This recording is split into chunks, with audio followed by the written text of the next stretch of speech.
in running the legal psilocybin retreat center that I ran, it was framed as like a wellness retreat, a leadership retreat. So we'd have a lot of people who would come in saying, "Oh yeah, I want to get more clarity on, my vision for the next year. I want to figure out how do I treat my employees better, or I want to figure out these other sort of external things." And what they often found is that when they worked with a high dose of psilocybin, they realized that everything was internal, that actually making those shifts and those changes internally, naturally, it had this sort of ripple effect that led to changes in the external.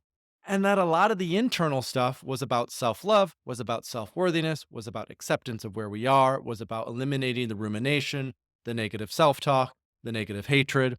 And that when that was cleared up, then we could just show up a lot more light, a lot more free, a lot more connected. And so I often think about that. One of the core frameworks that I love when talking about the overlap of psychedelics and leadership is the leadership circle profile, the LCP. In fact, I just got done within the last few weeks doing a 360 with the LCP. And what they found with the LCP is that there were two key indicators of success in leadership. So the LCP has like, I don't know the exact number, but it's like 30 to 40 indicators on the circle. And what they found is there were actually only two that made the biggest impact and difference: vision and teamwork.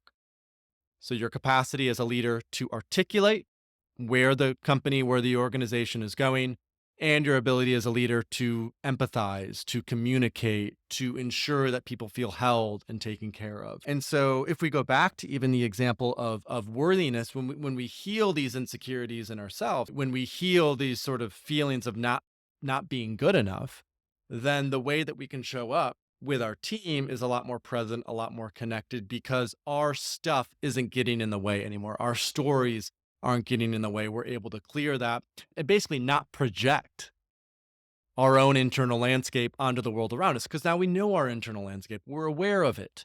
And so that capacity, Robert Bly, who's one of my favorite writers, would say this is about eating the shadow. So our capacity then to eat the shadow, to take back what we would normally project and blame, allows for an elevation of our capacity as a leader overall.